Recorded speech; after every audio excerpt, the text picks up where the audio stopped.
Today, diagnostic imaging can be done with computed tomography or CT, by which hundreds of X-rays in cross section are put together like slices of bread to create a three-dimensional virtual body. आज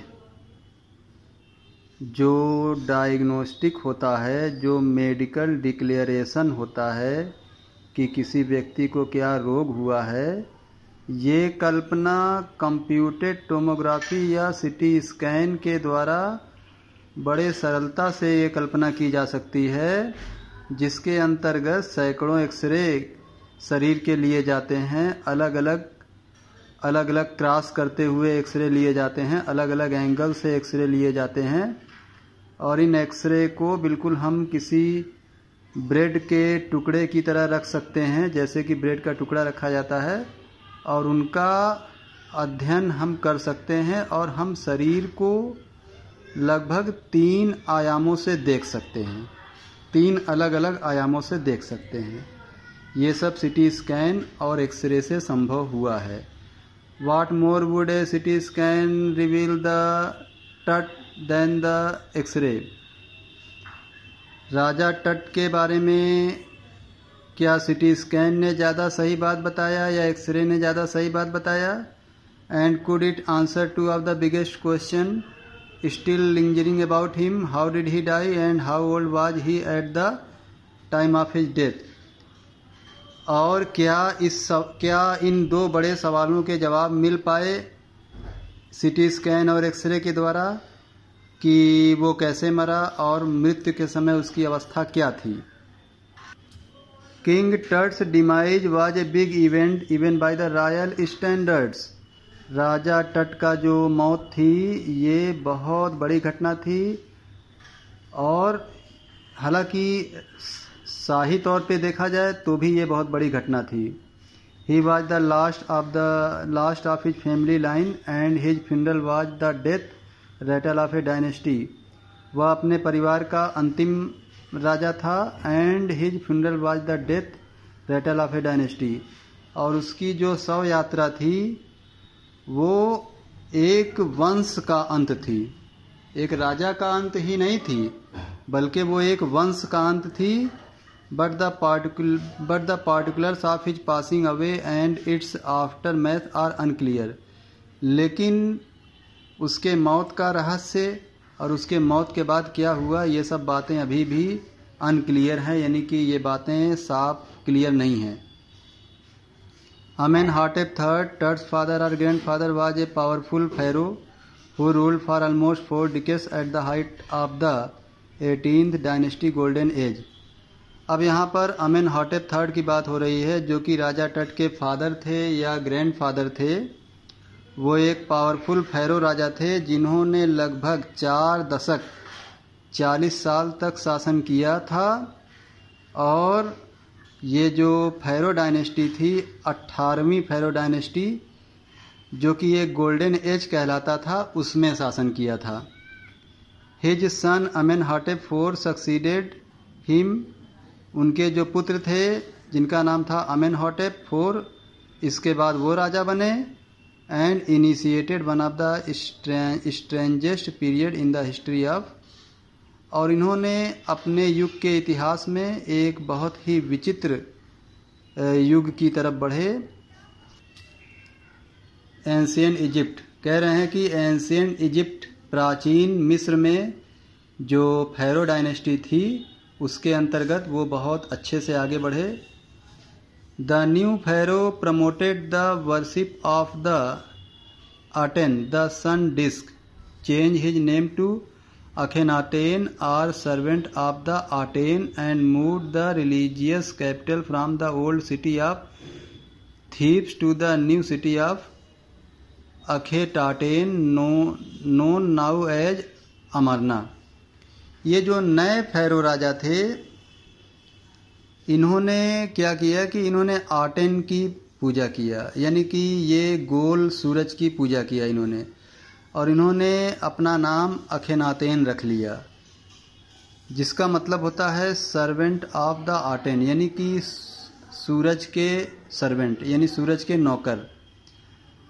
और and move the religious capital from old city of Thebes to the new city of Akhetaten. इन्होंने क्या किया, अपनी राजधानी जो थी, जो पुरानी राजधानी थीब्स थी, वहाँ से हटाकर नया सिटी अखेतातेन में अपनी राजधानी बना लिया और नाउ एज अमरना। अखेतातेन को अब अमरना के नाम से जाना जाता है। He further shocked the country by attacking Amun a major god, smashing his images and closing his temples. उन्होंने देशवासियों को बहुत ज़्यादा शॉक कर दिया, बहुत ज़्यादा आश्चर्यचकित कर दिया। इसलिए आश्चर्यचकित कर दिया क्योंकि उन्होंने आमुन जो एक गार्ड थे, एक मेजर गार्ड थे, उनके ऊपर अटैक कर दिया, उनकी जो मूर्तियां थी उसको ध्वस्त कर दिया और मंदिरों को नष्ट कर दिया। It must have been a horrific time, said Ray Johnson, director of the University of Chicago research centre in Luxor, the site of ancient Thebes. कह रहे हैं ये बहुत ही भयानक समय रहा होगा, ऐसी बात कहते हैं रे जॉनसन, जो कि डायरेक्टर हैं यूनिवर्सिटी ऑफ शिकागो के और लक्सर नामक स्थान पर रिसर्च सेंटर पे काम करते हैं और जो कि एंशिएंट थीब्स में ये जगह स्थित है। The family that had ruled for centuries was coming to an end. जो परिवार शताब्दियों से शासन कर रहा था अब उसका अंत होने वाला था। And then Akhenaten went a little wacky. और जो अखेनातेन था इसका जो अंत हुआ ये बहुत ही हास्यास्पद था, यानी ये जल्दी ही आया और जल्दी ही चला गया, बहुत ही हास्यास्पद था। आफ्टर अखेनातेन्स डेथ, अखेनातेन्स की मृत्यु के बाद a mysterious ruler named Smenkhkare appeared briefly. Akhenaten की मृत्यु के बाद एक रहस्यमयी राजा आया जिसका नाम था इसमेन खखारे, और ये बहुत ही थोड़े समय के लिए आया। And exited with hardly a trace, और बहुत कम समय शासन किया और बहुत कम चिन्ह दे करके वो चला भी गया। And then a very young Tutankhaten took the throne, और फिर बहुत छोटे राजा तूतन खातेन ने गद्दी संभाला। King Tut as he widely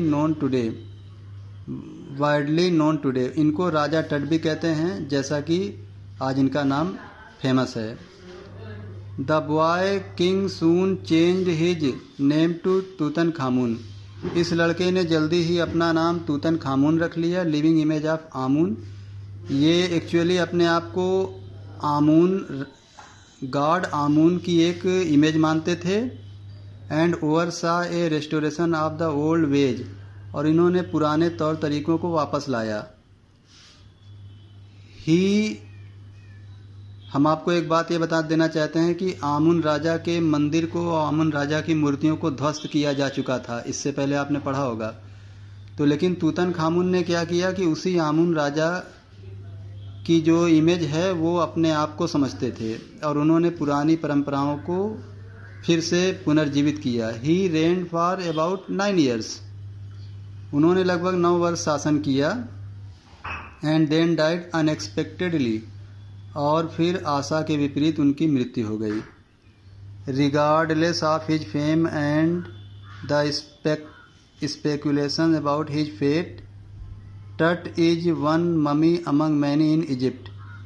कह रहे हैं अपनी उपलब्धियों को लेकर के और अपने जीवन और भाग्य के बारे में गणनाओं को लेकर के जो राजा टट की जो ममी थी, कई ममियों में से एक ममी थी। हाउ मैनी,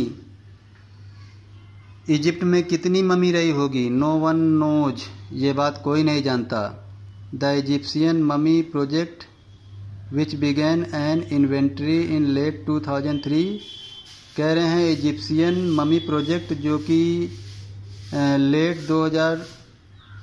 पिछले 2003 में शुरू हुआ था, has recorded almost 600 so far and still counting. इस प्रोजेक्ट के अंतर्गत लगभग 600 ममीज को काउंट किया गया था और काउंटिंग अभी भी चल रही थी। The next phase scanning the mummies with a portable CT machine donated by the National Geographic Society and Siemens its manufacturer. इसके बाद जो हुआ, इन ममियों की स्कैनिंग हो रही थी एक पोर्टेबल सिटी स्कैन मशीन के द्वारा, जो कि नेशनल जियोग्राफिक सोसाइटी के द्वारा दी गई थी और विशेष रूप से इन मशीनों के मैन्युफैक्चरर साइमंस के द्वारा दी गई थी। King Tut is one of the first